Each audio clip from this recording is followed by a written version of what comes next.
이제 하나님 말씀 함께 나누도록 하겠습니다. 주님의 말씀입니다. 경청하십시오. 예수께서 이르시되 내 마음을 다하고 목숨을 다하고 뜻을 다하여 주 너희 하나님을 사랑하라 하셨으니 이것이 크고 첫째 되는 계명이요 둘째도 그와 같으니 내 이웃을 내 자신과 같이 사랑하라 하셨으니 이 두 계명이 온 율법과 선지자의 강령이니라. 아멘. 우리 사회에 한때 아주 성공한 기업인으로 평가를 받던 분이 있습니다. 자신의 대기업이 한국을 넘어서 세계적인 기업으로 발돋움하는 데 있어서 앞장서서 세계를 누비면서 이끌어갔던 분입니다. 세계 경제계에서도 주목받던 그런 분이었습니다. 미국 사회에서도 이 기업을 주목해서 세계 경영을 꿈꾸는 기업이고 또 그 기업의 총수는 세계 경영을 꿈꾸는 경영주다. 그래서 우리가 주목할 필요가 있다. 이런 평가를 받았습니다. 타임즈라든지 뉴스위크이죠. 세계적인 잡지 신문에도 소개가 되기도 했습니다. 이 기업이 바로 대우그룹입니다. 그 경영주가 김우중이라는 분이죠. 김우중 회장이시죠. 그런데 이 대기업이 하루아침에 성공 신화에서 몰락하고 나락으로 떨어졌습니다. 이분이 경영 일선에서 물러나게 되고 또 부패한 지도자로 실패한 지도자로 내몰려서 자신의 세계 경영의 무대가 됐던 유럽과 또 아시아의 여러 나라들을 전전하게 되었습니다. 노년에는 또 감옥에 가기도 하고요. 또 병상에서 회한의 세월을 보내다가 결국 생을 마치게 되었습니다. 안타까움이 있기도 합니다만 그만한 기업을 일으킨다는 것도 어렵고 또 그만한 인물을 길러낸다는 것도 어려운 일입니다. 이분이 남긴 말 가운데 이런 말이 있습니다. 나는 이익을 남기려고 기업을 하지 않는다. 내가 기업하는 이유는 자기 실현을 위해서이다. 자기 실현. 돈 남기려고 장사하는 것, 사업하는 거 아니라는 거예요. 자기 실현이라는 거예요. 그런 점에서 상당히 어떤 경영 철학이라든지 인생에 목적 있는 삶을 사는 것은 분명한 것 같습니다. 세계 경영이라는 큰 비전을 꿈꾸고 기업 활동을 했었지만 기업 경영의 아주 핵심되는 몇 가지 원칙을 지키지 않아서 결국은 망하게 됩니다. 이런저런 서로 다른 평가가 있지만은 이렇게 평가하기도 합니다. 이분에 대한 정확한 평가는 결국 역사가 나중에 훗날 내리게 되겠죠. 저는 경제에 대해서는 문외한이어서 기업 경영의 원칙이 어떤 것인지 이런 건 잘 모르고 또 말씀드리기도 어렵지만은 이 경영이라는 말은 우리 시대를 특징 짓는 말입니다. 기업 경영, 국가 경영, 또 더 넓게는 세계 경영 이런 말들이 있겠죠. 사람이 있는 곳에는요 반드시 경영 활동이 있게 마련이에요. 그러니까 경영이라는 말은 아주 다양하게 사용할 수 있는 말이고요. 그렇죠. 익숙한 말이에요. 예를 들어서 가정 경영, 주부의 입장에서 볼 때, 남편의 입장에서 볼 때, 경영이라는 말은 조금 더 다른 용어를 바꾸면 관리라고도 할 수 있겠죠. 생활이라고도 할 수 있겠죠. 그걸 조금 조직화할 때 경영이라는 단어를 사용하겠죠. 내가 어떻게 우리 가정을 잘 관리할 수 있을까? 우리 가정을 어떻게 내가 성공적으로 경영할 수 있을까? 이렇게 생각해 볼 수 있겠죠. 자녀 교육, 자녀 관리, 남편 교육은 안 되겠구나. 남편 관리. 교육 필요하신 분 계세요? 경영에는 교육도 포함되는 거예요. 그죠? 가족의 건강 관리. 살피는 거니까. 수입 지출에 대한 관리, 주부 입장에서 볼 때도 건강한 가정, 행복한 가정을 꾸려가기 위해서 꼭 필요한 경영 활동이 있고 또 경영의 지혜가 필요합니다. 경영학에 따라서 기업이 성공할 수도 있고 실패할 수도 있듯이 교회도 그렇습니다. 가정도 그렇고 신앙 생활도 마찬가지예요. 자신의 신앙에 대한 신앙 관리, 신앙 생활, 신앙 경영.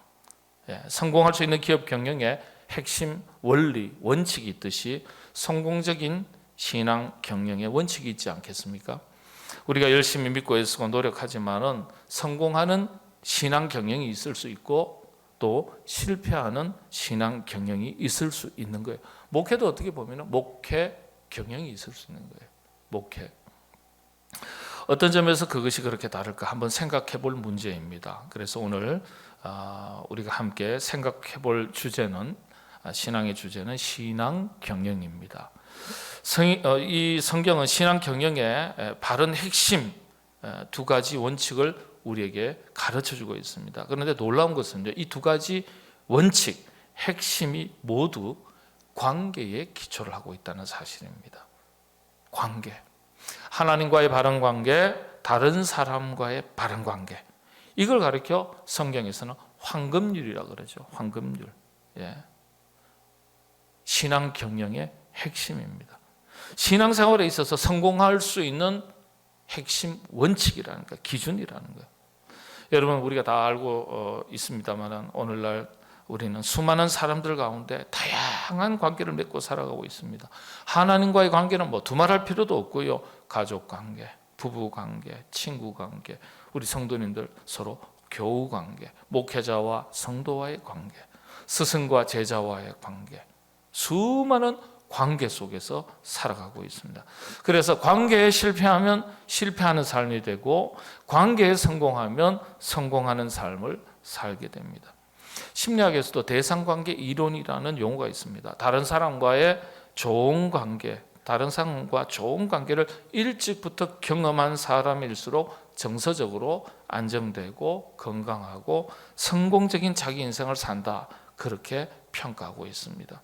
수많은 관계에도 여러분 질서가 있고 우선순위가 있죠. 신앙 관계도 마찬가지예요. 신앙도 마찬가지예요.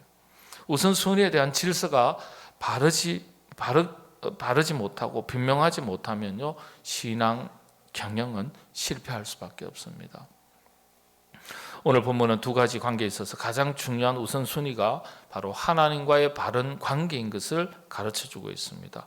앞서서 내용을 보면 율법사가 이 질문을 했습니다. 예수님께. 이 율법사는 어떤 사람인가? 당시에는 뭐 율법학자 그러면 바리새인도 포함되고요, 사두개인도 있고요. 아주 율법에 관해서는 그 당시에 쉬운 말씀은 헌법에 관해서는 육법전서 달달달 외우시는 그런 분이에요. 그러니까 머리도 뛰어난 분이고 다 외우니까요. 외울 정도가 아니라 그 율법을 정확하게 다 지켜 행하는 사람들이에요. 대단한 사람이죠. 당시에 율법은 신약은 안 들어가고요. 그 당시에 신약 성경이 형성된 건 아니니까 구약 성경 기준이죠. 구약 전체를 꿰뚫고 있는 엄청난 사람이에요. 그런데 이 율법사들은요, 철저한 원칙론자예요. 원리, 원칙들을 누구보다 정확하게 파악하고 있고 그 원칙대로 또 자신이 실천을 합니다. 그러니까 자기의가 굉장히 강하죠. 자기 기준이 강한. 여러분 자기의가 굉장히 강하면 어떤 현상이 일어날까요? 자기의라는 것은 자기 기준을 말하니까 옳고 그름에 대한 기준이거든요. 자기 생각에 대한 기준이 분명하니까 그 기준에 비춰서 다른 그렇지 못한 사람들에서 판단하고 정죄하기가 굉장히 쉽습니다. 비판하기가 쉽고요. 자기 기준이 없으면 비판도 하기 어려워요. 근데 자기 기준이 뚜렷하고 자기 어떤 원칙이 뚜렷할수록 그 자기의라 그러죠. 이 자기의가 강하면 다른 사람 정죄하기가 참 쉽습니다. 그래서 이 바리새인들, 사두개인들, 율법학자들은요, 이 뭐 판단하고 정죄하고 책망하는 데는 선수들이에요. 다른 사람들을 판단하고 재판, 평가했던 사람들이죠. 율법을 기준으로.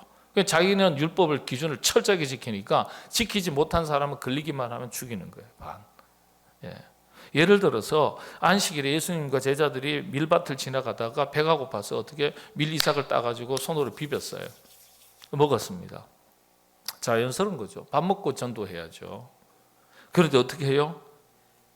안식일에 이삭을 비벼서 그 이삭을 먹는 것이 율법에서는 노동이라고 규정되어 있어요. 쉬라고 했는데 일했다 이거예요. 그러니까 막 예수님을 제자를 공격하는 거예요. 우리가 한국 교회도 그런 어떤 전통이 좀 있죠. 주일날 돈 못 쓰게 했어요. 돈 쓰고 몰래 돈 쓰다 갔다 왔어요. 아주 뭐 경을 치는 거죠. 혼났어요. 네. 율법에 보면 일정한 무게를 못 들게 했습니다. 무게를 드는 순간 일이 되기 때문에 일정한 거리를 걷지 못하게 했습니다. 걷는 순간 일이 되기 때문에 그만큼 철저해. 참 율법 학자들도 어떻게 걸었을까 그 생각해요. 한 걸음 한 걸음 한 걸음 걸어가다가 자기가 걸어온 발걸음을 횟수를 세야 되잖아요. 그 넘어가면 일이 되니까요. 한 번만에 600걸음을 넘게 걸으면은 일이 되니까 600걸음을 기준으로 걷는 것일까? 아니면 하루 종일 걸었던 걸음수를 다 통합해서 600걸음일까? 한번 물어봐야 되는데 아마 율법학자들이 구원받지는 못했을 것 같고요. 예, 그 기록은 없어요. 예, 하루에 통합해서 발걸음 수를 계산하는지, 아니면 한 번에 걸어갔던 거리를 기준으로 정했던지 그건 알 수가 없습니다. 지금 어쨌든 율법 원칙에 대한 풍부한 지식과 분명한 자기 정리가 되어 있었던 사람이에요. 예. 근데 이게 참 중요하긴 중요해요. 율법은 당시 사람들의 신앙생활의 원칙과 우선순위를 결정짓는 아주 중요한 기준이었어요. 그리고 또 율법도 하나님께서 주신 율법이에요. 자, 그런 원칙을 잘 지킨다는 건 중요한데, 그런데 이 율법을 가지고 이 율법학자들은 다른 사람들을 통제하고 판단하고 정죄하고 비판하는데 주로 사용했다는 거예요. 예. 그래서 예수님께서 그런 율법학자들에게 율법은 달달달 외우고 겉모습으로는 행위는 지켰지만은 그 율법 속에 녹아나 있는 핵심 정신을 놓친 율법학자들을 책망하면서 따끔하게 일깨워 주시는 말씀이 오늘 본문 말씀입니다. 당시의 율법학자들은 율법의 기능적인 측면에만 초점을 맞췄어요. 사회 질서를 잡고 신앙의 질서를 바로 잡아야 하니까요. 통제하는 수단, 재판하는 수단이었죠. 그런데 주님은 율법이 중요한 게 아니라 율법의 핵심이 뭐냐? 그 핵심을 관계에서 설명하시는 겁니다. 우리 신앙생활에 하나님 말씀 믿고요. 신앙생활에 우리 주일 예배 11시에 맞춰서 오세요. 마치면 뭐 하시고 교회생활 이렇게 하세요. 저렇게 하세요. 다 녹아나 있지만은 이 모든 신앙생활을 압축하면요. 사실은 하나님 사랑, 이웃 사랑이에요. 근데 더 압축을 하면 뭘까요? 관계입니다. 신앙생활 잘하시는 건 뭐죠? 관계 잘하는 거예요. 관계 못하면 신앙생활 못하는 거예요. 하나님과의 바른 관계, 사람과의 바른 관계, 수직적 관계, 수평적 관계. 십자가는 두 개가 같이 가는 것이 절대 분리되어 있지 않지 않습니까? 사람과의 관계는 잘하는데 하나님과의 관계는 없어요. 그건 관계 잘하는 게 아니에요. 하나님과의 관계는 굉장히 잘하는 것 같은데 사람과의 관계가 엉망이에요. 그것도 역시 못하는 거예요. 그래서 신앙 경영의, 신앙 생활의, 신앙 관리의 제1된 핵심 원칙, 그걸 가리켜 하나님을 사랑하라. 내 마음을 다하고 목숨을 다하고 뜻을 다하여 주 너희 하나님을 사랑하라. 이게 가장 크고 첫 번째 되는 계명이다. 이렇게 일러주셨습니다. 자, 그런데 하나님을 사랑한다는 게 어떤 것입니까? 율법학자들은요, 일러주신 말씀 잘 지키는 것 자체가 하나님 사랑하는 것 아니냐 이렇게 생각을 했어요. 예. 틀린 건 아니에요. 근데 주님은 이 점에 대해서 진짜 문제가 있다는 거예요. 하나님을 사랑하는 마음의 질서가 틀렸다는 거예요. 하나님을 사랑하는 마음의 질서. 여러분, 하나님을 사랑하는 사람은요, 하나님의 관심이 어디 있는지 늘 관심 가집니다. 하나님께서 무슨 생각을 하고 있는지, 하나님께서 무슨 계획을 하고 있는지. 여러분, 하나님을 사랑한다는 건요, 여러분, 내가 나의 계획을 세우는 것보다 더 중요한 것은 하나님께서 나에 대한 계획이 어떤 계획을 가지고 계시느냐, 그거 아는 게 진짜 그분을 사랑하는 거 아니겠어요? 내 생각이 중요한 게 아니라 하나님이 나를 향해서 어떤 생각을 가지고 계시는지 이걸 아는 게 더 중요한 것 아니겠어요? 사랑은 대상 관계거든요. 사랑은 자기 중심이 아니라 타자 중심, 대상 중심이에요. 내가 먹고 싶은 게 뭐냐, 그걸 이야기하는 것보다 하나님께서 드시고 싶으신 게 뭐냐, 예를 들어 하나님께서 드시고 싶으신 건 없겠다. 여러분, 사랑하는 사이에서도 그렇지 않습니까? 그죠? 내 사랑하는 자녀가 뭘 먹고 싶은지 그거 먼저 생각하는 게 그 사람 사랑하는 것 아니겠어요? 하나님의 나의 요구를 앞세우기보다는 하나님께서 내가 무엇하기를 원하시는지, 이 사랑은 대상에 집중하는 거지 않습니까? 그래서 하나님을 사랑하면 나머지는 다 순서가요 마치 퍼즐 맞추기 하듯이 구슬 깨듯이 저절로 다 들어맞게 되어 있어요. 우리는 늘 말씀드리지만 우리 신앙생활에, 우리 사회생활에, 개인의 인생생활에, 가정생활에 수많은 문제들은 덜 사랑할 때 생기는 거예요. 사랑하면 나머지가 참 쉬워져요. 쉽다는 게 뭡니까? 여러분, 쉽다는 게 행복이에요. 여러분, 우리가 왜 인생이 어렵습니까? 덜 사랑해서 그래요. 덜 사랑해서. 예. 그래서 이 율법학자들, 형식화된 원리주의자들, 하나님의 마음이 어디에 있는지 읽지 못하고 문자적으로만 율법을 지키는 행위에만 초점을 맞췄던 그 사람들, 책망하신 거예요. 틀렸어. 하나님과의 바른 관계, 내가 무엇을 사랑하는지, 무엇에 관심이 있는지, 어떤 것을 원하는지 그것 아는 게 진짜 중요한 건데, 율법은 그것 알기 위해서 필요한 거예요. 그래서 하나님과의 바른 관계가 신앙 경영의 핵심, 신앙 생활, 신앙 관리의 핵심인 것을 가르쳐 주신 거예요. 자, 여러분, 그런데 하나님을 사랑하는 마음이 어디에서부터 시작이 됩니까? 참 사도 바울이 위대한 고백을 했어요. 내가 죄인이라는 사실을 깨달았을 때 하나님을 사랑하기 시작합니다. 예. 하나님께서 베풀어 주셨던 놀라운 구원의 은총에 대해서 깨닫게 되면 그때부터 하나님을 사랑하게 돼요. 이 사도 바울이 이걸 이렇게 참 고백했습니다. 우리 주의 은혜가 그리스도 예수 안에 있는 믿음과 사랑과 함께 넘치도록 풍성하였다. 지난날 주의 은혜가 이미 넘치도록 풍성하게 내게 임하였다. 다시 말하면 사도 바울은요, 하나님을 알지 못했던 이전에도 이전에 자신의 삶을 돌아보면서도 그 속에서도 하나님의 은혜가 있었다는 거예요. 하나님의 은혜가. 깨닫고 나니까 그게 하나님의 은혜인 줄 알게 된 거예요. 그때는 몰랐지만. 그러나 몰랐던 그 순간, 지난날에 자신의 과거에 대해서도 아하, 하나님의 풍성한 은혜가 이미 임하고 있었구나. 지난날 베푸신 하나님의 은혜가 얼마나 감사한지 또 고백합니다. 디모데전서 1장 15절이죠. mit보다 모든 사람이 받을 만한 이 말이여 그리스도 예수께서 죄인을 구하시려고 세상에 임하셨도다. 그리고 무슨 말을 합니까? 죄인 중에 내가 괴순이라. 나는 구원받을 수 없는 사람이었는데, 심판받아야 될 사람인데, 어둠으로 떠나가야 될 사람인데 그냥 내버려 두었다면 하나님 없이 살다가 그렇게 구름처럼 바람처럼, 우리 흔히 하는 얘기처럼요, 그렇게 살다가 사라질 수밖에 없는 인생이 되었을 텐데, 하나님 품 안에 살아갈 수 있도록, 거룩한 하나님의 자녀 백성 되어 살아갈 수 있도록 이미 내가 하나님을 몰랐을 때 이전에도 하나님은 나를 지켜보시고 돌아오기를 기다리시고 안타까운 마음으로 기다리시고, 그럼에도 불구하고 심판의 자리에 가지 않도록 음으로 양으로 수많은 은혜들로 나를 이끄셨다. 이 사도 바울이 그렇게 고백하는 거예요. 근데 어느 순간 다메섹 도상에서 이 엄청난 사실을 깨달았을 때 하나님을 향해서 이 사랑하는 마음이 자라가는 거예요. 이 사랑하는 마음이 자라가면 자라갈수록 헌신이 뒤따라갑니다. 사랑하는 마음이 자라가면 자라갈수록 시간이요, 물질이요, 모든 것이 뒤따라가다가 마지막에 나에게 있어서 가장 소중한 것이라고 여겨지는 나의 생명조차도 그분을 위해서 과감하게 던질 수 있고 희생할 수 있고 순교할 수 있는 거예요. 그 사랑, 그 사랑을 위해서. 여러분 그렇지 않습니까? 물에 아들이 빠졌어요, 딸이 빠졌어요, 남편이 빠졌어요. 누구 건지실 거예요?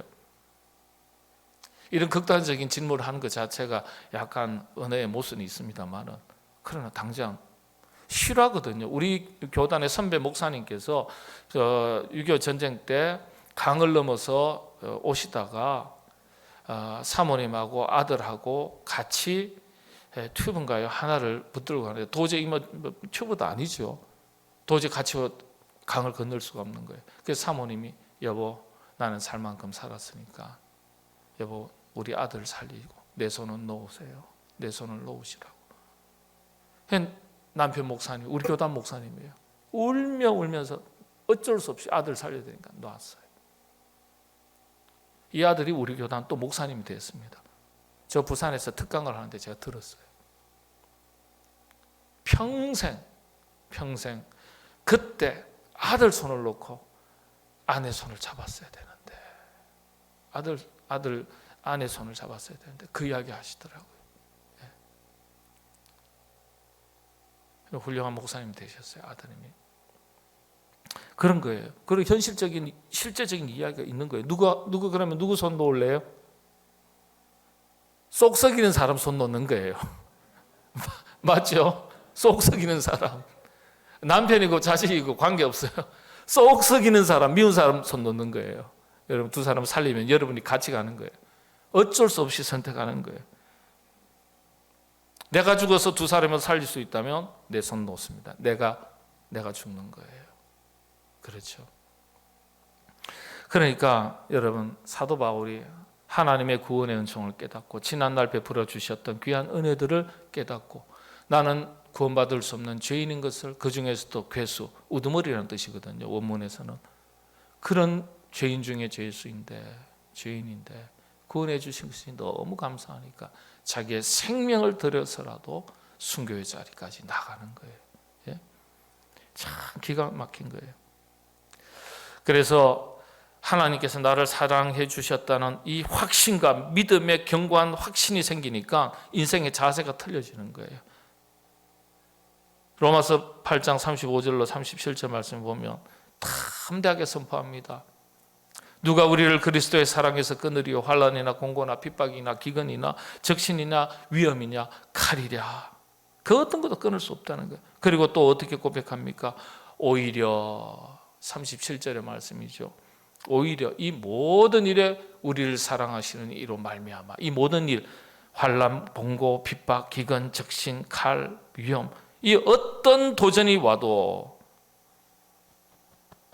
하나님을 향한 구원의 확신과 구원받은 구원의 은총에 대한 그 뜨거운 사랑이 있으니까 능히 다 이겨내겠다는 거예요. 이겨낼 수 있다는 거예요.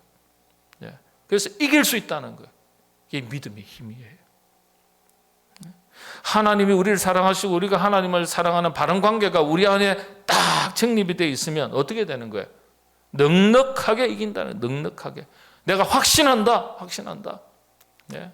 어떤 시련 찾아와도 그거 믿음으로 다 이겨낼 수 있다. 네. 우린 그런데 그게 잘 안 되죠. 누가 옆구리 와가지고 한번 푹 찌르면요. 네. 어떻게 되죠? 불자들이 실제 얘기하는 거예요. 옆구리 한번 푹 찌르면 도 같은 이 스님이나 불자들은요, 중생들은요, 어떻게 해요? 일주일 뒤에 아야 한다는 거예요. 일주일 뒤에. 우리 성령 충만하면 한 달은 가야 되지 않겠어요? 근데 찔리기도 전에 찌르려고 가까이 가기만 하면 경기를 하고 뒤로 넘어져 버려요. 찌르면요, 너 찔렀나? 한 일주일 뒤 가가지고 아유 조금 아팠네 이러고 지나가야 되는데 그걸 못 견뎌요. 세상의 불자들도 그 소리 하는데 조금만 싫은 소리, 조금만 상처되는 말 들으면요 막 뒤로 화들짝 놀라 자빠져가지고 온몸이 뒤틀리는 거예요. 하나님을 뜨겁게 사랑해 보십시오. 그런 믿음이 있으면요, 그래 예수님은 나를 위해서 십자가도 당하셨나, 십자가에도 매달리셨는데 이런 거 가지고 그 정도 좀 돼야 되지 않겠어요? 아내가 싫은 소리, 남편이 싫은 소리 했다 하더라도, 누가 옆에서 싫은 소리 했다 하더라도 그런 점에서 머리가 좀 나빠야 됩니다. 너무 똑똑해가지고 그냥 잊혀지지가 않아가지고 자다가도 꺼냈다 집어넣었다. 그래서 일주일 전 것도 꺼냈다 집어넣었다. 어떻게 머리가 좋은지 몇 년 전 것도 꺼냈다 집어넣었다. 그러면 안 돼요. 누가 싫은 소리만 빨리 잊으시기를 바랍니다. 예? 시련과 역경, 환난, 적신, 위험, 칼 다 다가와도 내가 이것 좀 이거 하나 못 이길까 보냐, 이런 믿음을 가지고 살아야 그런 믿음이 세상을 이길 수 있는 믿음이지. 여러분 그렇지 않으면 우리 신앙생활, 신앙관리 신앙 경영에서 실패하는 거예요. 예. 여러분 사도 바울 같은 이와 같은 신앙의 고백으로 살아가시게 되기를 바랍니다. 예. 이게 하나님과의 바른 관계가 가지는 놀라운 영적인 힘인 거예요. 예. 여러분들 이 원칙 잘 지키셔서 신앙생활 더욱더 행복해질 수 있기를 바랍니다. 마지막으로 이제 두 번째 신앙 경영의 원칙, 하나님과의 바른 관계가 첫 번째고, 두 번째는 사람과의 관계, 인간관계예요. 성경은 이것을 오늘 본문 말씀대로 내 이웃을 내 자신과 같이, 몸과 같이 사랑하라 하셨습니다. 이야기 하나 들려드릴게요. 도쿠가와 이에야스의 국가 경영이라는 책이 있습니다. 참 좋은 책인데요. 여기에 이런 이야기가 있었습니다. 워낙 유명한 얘기니까 다 아시는 얘기일 거예요. 울지 않는 두견새가 있습니다. 어떻게 해야 될까요? 여러분 어떻게 하시겠어요? 두견새는 사람을 가리킵니다. 이 책은 이렇게 이어집니다. 첫째, 울지 않는 두견새는 죽여야 된다. 두 번째, 울지 않는 두견새는 울게 해야 된다. 뭐 때리든지 그냥 구슬르든지 울게 해야 된다. 세 번째, 울지 않는 두견새는 울 때까지 기다려야 한다. 여러분 어느 편이세요? 우리 한국 사람이 제일 못하는 게 뭘까요? 울 때까지 기다려야 한다. 그 사람 울 때까지 기다리다가 내가 먼저 죽게 생겼어요. 예. 어느 편이세요? 실감이 나지 않으세요? 바꿔서 말씀드릴게요. 여러분의 자녀가 공부를 못하는데 지지리도 못해요. 참 못해요. 진짜 못해요.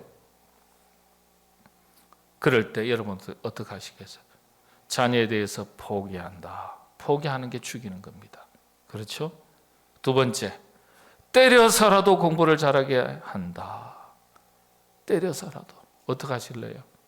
부모님이 주로 이 선택을 하죠. 야단치고 윽박 지르고 혼을 내고.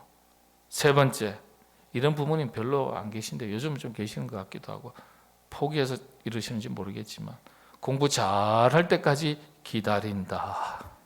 근데 공부 못하고 그냥 졸업을 해버렸어요. 어느 쪽이 쉽겠어요? 야, 쉽지 않아요. 셋 다 쉽지 않아요. 죽일 수도 없고, 이거 때려 죽일 수도 없고, 살릴 수도 없고, 기다릴 수도 없고, 기다리다 내가 죽겠고. 임진왜란 당시에 일본 찬화를 호령하던 지배자 세 사람이 있었습니다.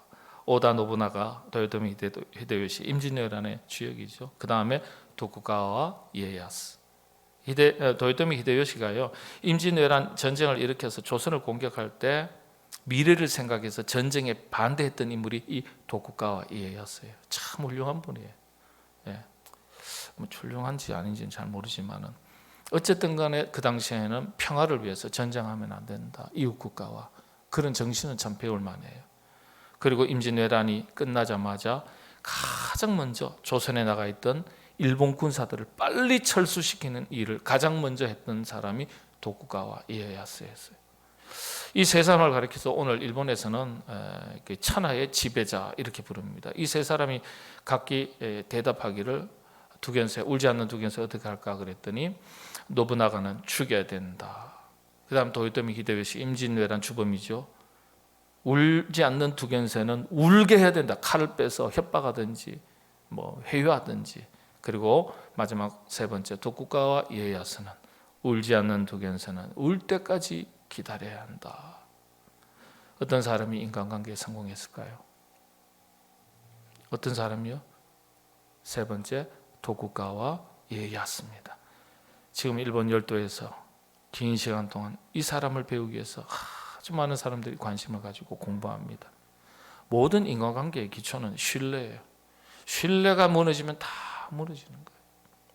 첫 번째, 두 번째 경우는 인간에 대해서 근본적인 신뢰가 없는 사람입니다. 근데 세 번째 도쿠가와 이에야스는요, 그 새는 반드시 울 것이다. 언젠가는 울 것이다. 신뢰할 만해서 신뢰하는 게 아니라 인간 자체가 신뢰 대상이다. 신뢰를 바탕으로 기다리는 사람이에요. 끝까지 사람을 신뢰했어요. 그러니까 누군가를 신뢰하는 것도 중요한데 우리가 신뢰받을 만한 사람이 되는 것도 굉장히 중요해요. 신뢰받을 만한 사람. 이 신뢰라는 건 관계에서 신뢰받을 만한 사람, 여러 가지가 기준이 있겠지만 태도가 굉장히 중요해요. 사람과의 신뢰 관계가 형성되려면 태도가 하나라도 어긋나면 그때부터는 9가지 잘해도 한 가지 태도는 다 무너지는 거예요. 여러분, 태도가 참 중요해요. 현대 사회에서는 예의, 예절이 무너지면 다 무너집니다. 예, 다 무너져요. 태도가 결정적이에요. 여러분, 하나님은 신뢰하지만 사람은 신뢰하는 대상이 아니다, 그렇게 말할 때 많지 않습니까? 그런데 성경적으로 보면 그건 옳지 않죠. 하나님께서 인간에 대해서 포기하지 않으신 것처럼, 우리 자신에 대해서 하나님께서 포기하지 않으신 것처럼, 하나님께서 우리를 포기하셨으면 우리가 어떻게 존재할 수 있겠어요? 하나님께서 우리를 포기하지 않으신 것처럼 우리도 포기하지 않는 것, 이게 필요한 거죠. 반드시 두견세가 올 것이다. 그러니까 올 때까지 기다려라. 저 사람 변할 것이다. 우리 남편이, 우리 자녀가 변할 것이다. 신뢰의 신뢰. 이 근본적인 신뢰는 사람을 변화시키는 힘이 있습니다. 하나님을 믿는 사람들이 인간에 대해서 가져야 될 태도죠. 그래서 휘하에 있던 부하 장수들이요, 이 도쿠가와 이에야스 휘하의 부하들이요, 배반도 하고 또 반대파로부터 적장으로부터 회유를 받아가지고 뇌물도 받고 뭐 배반도 하고 그러지만 끝까지 인내하고 신뢰했어요. 결국에는 나중에 배반했던 사람들도 다 돌아오고 뇌물 받았던 부하들도 다 돌아와서 무릎을 꿇고 회개하고, 그래서 임진왜란 이후에 가장 세력이 약했던 그룹이 이 도쿠가와 이에야스 파벌인데, 이후에 힘이 모아져서 270년간이나 최고의 권자를 지키고 일본을 통치하게 됩니다. 그래서 지금 일본에서는 사카모토 료마라는 분하고 이 도쿠가와 이에야스가 일본 천년의 역사에 최고 존경받는 인물로 평가받고 있고, 그 중에 한 사람을 꼽으라 그러면 로마 사카모토 료마라는 사람입니다. 인간관계에 있어서 가장 탁월한 그런 존경받는 지도자로 손꼽히고 있습니다. 바른 관계, 인간관계의 기초는 인간에 대한 신뢰로부터 시작이 됩니다. 남편이 아내를 못 믿으면, 아내가 남편을 못 믿으면, 부모가 자식을 못 믿으면, 자식이 부모를 못 믿으면, 성도가 성도를 못 믿으면, 그러면요 우리 실패하는 것 아니겠어요? 가족 관계도 그렇죠. 가정 경영이 흔들리는 거예요. 세상은 두말할 것 없고 교회도 마찬가지예요. 가만히 우리가 살펴보면 사람을 대하는 태도가 그 사람의 인간관계의 수준을 결정합니다. 신뢰가 사람에 대한 인간관계의 깊이를 결정합니다. 이문을 남기는 것이 기업 경영의 목적이라고 한다면, 장사로 치자면 교회는 사람을 남기는 곳입니다. 사람을 남기는 장사입니다. 사람을 모으고 그리고 사람의 마음을 얻는 것이 교회예요. 사람의 마음을 얻지 못하면, 신뢰받지 못하면 실패하는 교회요, 실패하는 그리스도인입니다. 오늘날 우리 한국 교회가 사람을 모으는 데는 상당한 성공을 했지만 사람의 마음을 얻는 데는, 신뢰를 얻는 데는 기대치에 미치지 못하는 것을 볼 수 있습니다. 우리가 신앙인으로서 참 여러 가지 신앙의 원칙, 질서 잘 갖춰야 되겠지만은 우리가 하나님 앞에서 자기 관리, 신앙 관리겠죠. 신앙 경영에 있어서 성공할 수 있어야 되겠습니다. 여러분, 하나님과 좋은 관계, 성도와 좋은 관계, 이웃과 좋은 관계 맺어가시고, 그래서 신앙 경영에 있어서 여러분 성공하시는 여러분 다 되시기를 바랍니다. 그러면은 참 인생이 쉬워지지 않겠습니까? 오늘날 우리가 마음의 상처를 갖고 지치는 수많은 일들이, 여러분 먹고 입고 사는 문제 속에서 가만히 들여다보면 관계 때문에 지치는 거고, 관계 때문에 상처받고, 관계 때문에 낙심하고, 관계 때문에 때로는 하나님을 떠나기도 합니다. 여러분들 그래서 해야 되겠습니까?